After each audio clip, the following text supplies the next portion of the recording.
So here we are, at the end of the season, far sooner than ever before. Apart from the introduction of a new Doctor, format and colour, the show has also shortened its length to 4 serials across 25 episodes, compared to the 7 or more across 40 plus of the previous ones. While this does mean that this season is short, it means that there is more effort put into each serial, and this one is no exception. We have the return of Douglas Camfield as a director, alongside the introduction of a new idea for the show, which will be totally unique for it. So let's get into the season finale, Inferno. So Inferno changes things up for the show almost immediately, with us not spending any time at Unit HQ, instead sticking us straight into the environment, which the story will be mostly set in. This definitely helps with the pace a bit, as there is no need for Unit to be called in and introductions to be had. Instead, they are already setting up as we meet them. So let's talk about the project itself, and that will allow me to introduce the characters. The project was started by Professor Starman to mine through the Earth's crust to uncover a gas, which could give the country limitless cheap fuel. Now the gas itself is only mentioned a few times, as by the end it's never uncovered. Starman himself is hyper-focused on the project, with him seeing everyone's interference as an attack on him, and gets into constant battles and arguments with basically everyone at some point. His main opposing force is that of Sir Keith Gold, who is a ministry man who is overseeing the project for the ministry, and taking a cautious approach to the project, wanting to take things slower and to make sure that everything is safe. This includes calling in several experts, including the closest thing to an expert on this sort of mining, Greg Sutton, who works on oil rigs. The other notable expert is of course the Doctor, who spends very little time on the actual project himself and mostly doing his own thing, but does interfere enough to get on the Professor's nerves. Look! There's another one! Our liver playing us up again this morning, is it, Professor?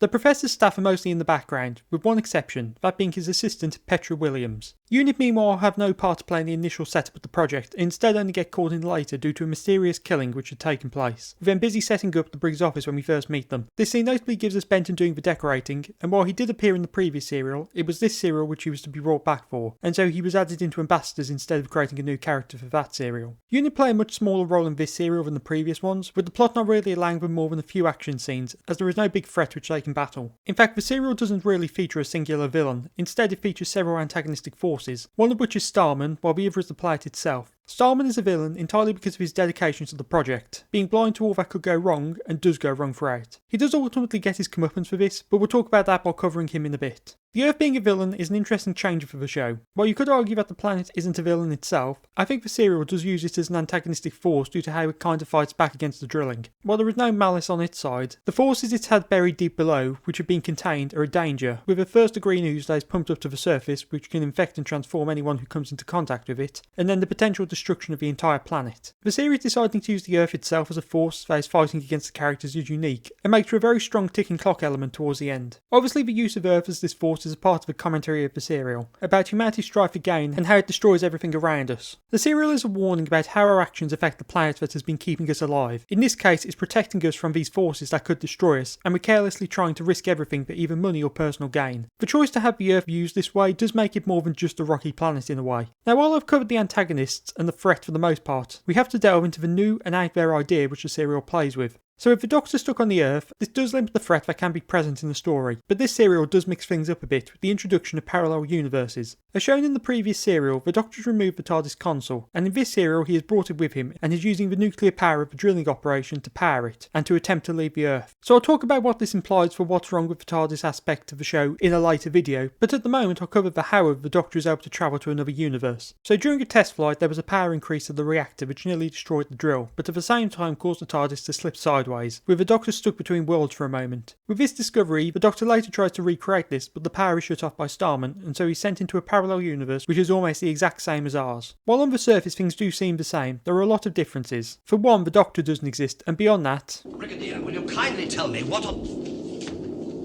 So this parallel Earth is quite different, but important to the story, as the drilling operation is the same but far more ahead. This causes Penetration Zero to occur hours earlier. The middle section of the story focuses on exploring this new world, with the Doctor being a prisoner and escaping on several occasions, with him trying to help to prevent the catastrophe that is coming but can't. Now let's get to the characters. On the characters of this world, the world has duplicates of everyone but the Doctor. Greg, Petra and Starman are basically the same, although Starman doesn't have his beard, which combined with the lack of the Brigadier's moustache implies nobody can grow facial hair in this universe. Either that or the most likely reason, it's the exact same as the evil beard trope from Star Trek, created only a few years earlier. The only character that we don't see a duplicate of is Sir Keith Gold, as he was killed in an accident before the Doctor's arrival. This accident also occurring later in the main universe, with us later learning that this was due to Starman trying to delay his return from the Ministry, military due to him trying to shut down the drilling operation. The unit characters on the other hand are completely different, with Liz changing from a scientist and is now section leader Shaw, while as previously mentioned the Brigadier is the evil brigade leader. Not to mention the evil version of Benton, who has the brief title of platoon underleader.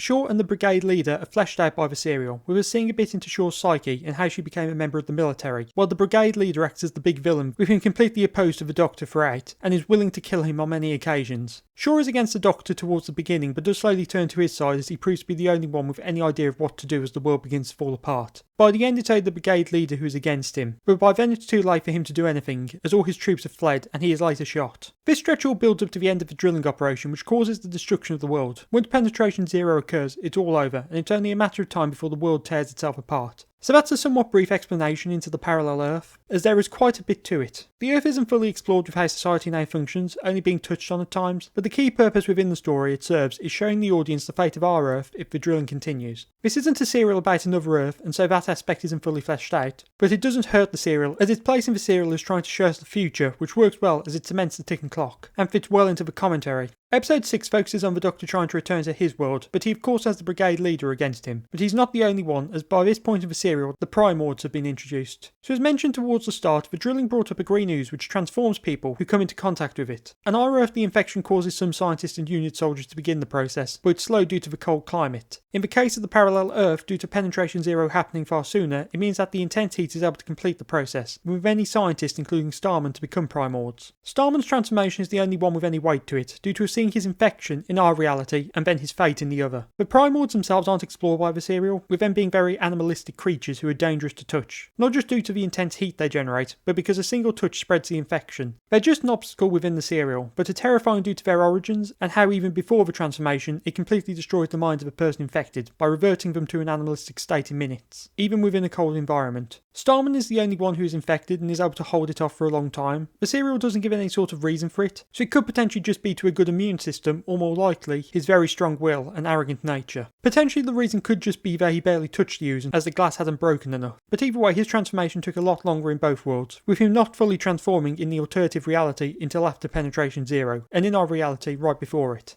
On the Doctor's escape, as the TARDIS requires power, the episode focuses almost entirely on hooking the console up to the nuclear reactor so the Doctor can leave, with the final moments being quite tense as the brigade leader tries to kill him and he refuses to take them with him, and then the world's end approaches as the console still lacks power. It's a really good cliffhanger for the episode, and the last we see of that world, with the characters being killed right after the Doctor escapes. The final episode is perhaps the worst as it's incredibly slow paced. The episode has the Doctor unconscious for a stretch while everything goes wrong, and even once he's back on his feet he gets delayed from stopping the drill, with everyone thinking he has gone mad and then having to deal with one of the transforming scientists. This really slows the pace of the final episode and destroys the tension a bit. I think somehow combining episodes 6 and 7 into a single episode would have fixed this problem, as episode 6 is a bit of a slower one as well. The world is of course saved by the Doctor and company, although Starman still becomes a Primoid, with him fully transforming right before penetration zero. That's basically everything wrapped up for the plot. The final moments aren't that intense, with the Doctor having to manually stop the drill, as it would take too long to do automatically. After the high stakes of the previous few episodes, this one ends on a bit of a tame note, which is a bit of a letdown on an earlier watch, before you know what to expect. Perhaps still having Starman alive while the Doctor is doing this would have fixed that problem.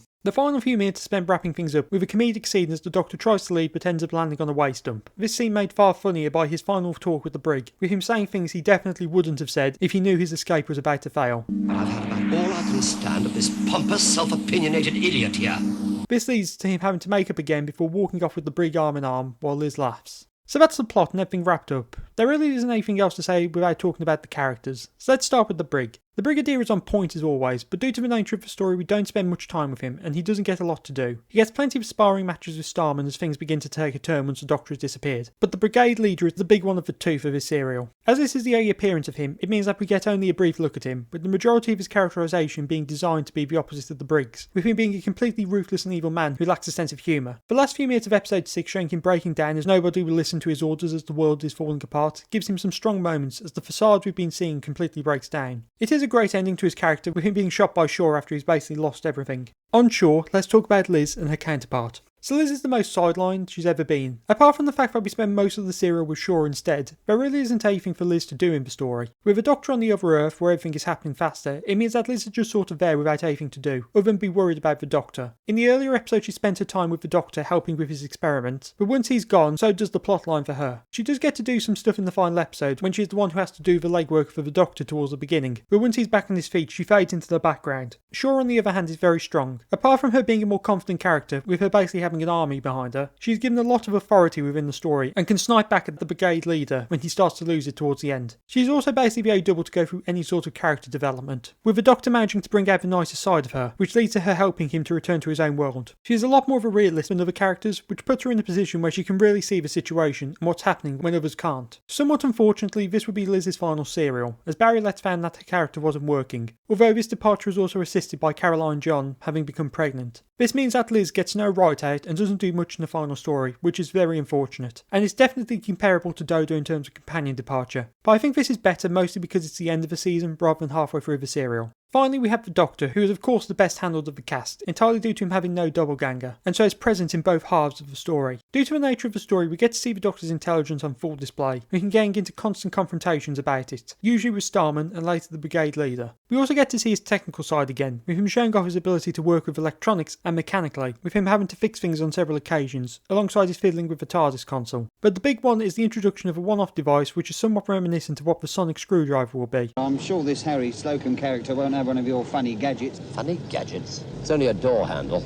Liz also has one, but it's clearly the Doctor's invention, something which can amuse the troops on duty for a few fun jokes, while also acting as a first hint that he's not in Kansas anymore. Apart from the technical side, we're getting to see the action side of this incarnation, with him having several action-packed scenes, with him having to fight off guards and taking part in the chase with Bessie. But a big aspect of his fighting is the introduction of Venusian karate, which is something heavily tied to this incarnation, with him using it to knock out and paralyse a few opponents in the story. Having this more action-packed side to the Doctor is somewhat unique, as neither of the previous two incarnations did anything like this. The closest you get to this is some of Troughton's energetic running, and maybe Hartnell beating up a Roman, but that's action in a different way to what we're getting here. This sort of two-sided nature to this incarnation does make him distinctly stand out against his predecessors. Having the Doctor effectively alone while on the other Earth is also unique, as there haven't been any serials where the Doctor doesn't have a companion with him. And while he does have a companion on our Earth, since he spends a lot of the serial in the other world, it means he lacks that aspect of the show which has been there since day one, which I think changes things up a bit. There is no one he can immediately rely on, which makes the setting even more dangerous. We also get to see the Doctor being high and mighty again, with him always being the smartest person in the room, and while in the other world he has enough foreknowledge from our world, he's able to make deductions that put him one step ahead of many of the characters, but due to the situation already being further ahead, it means that it doesn't help him save that world. On the behind the scenes we have a director, that being Douglas Camfield, with this being his only contribution to the Purple Era, although that is laced with tragedy. While Camfield has the sole credit as a director, he only did the location filming and a bit of the studio work, as he had a minor heart attack and was unable to continue. Barry Letts took over from episode 3 onwards, but due to Camfield's notoriously meticulous planning, it meant that Letts just followed his plans for episode 3, but had to make his own for the remaining 4. Letts wasn't credited due to BBC policy as he was the producer. This does mean that the only serial of the Purple Era that had Camfield directing was mostly done by someone else, which is unfortunate. But on the bright side, Camfield did recover and would return to the show.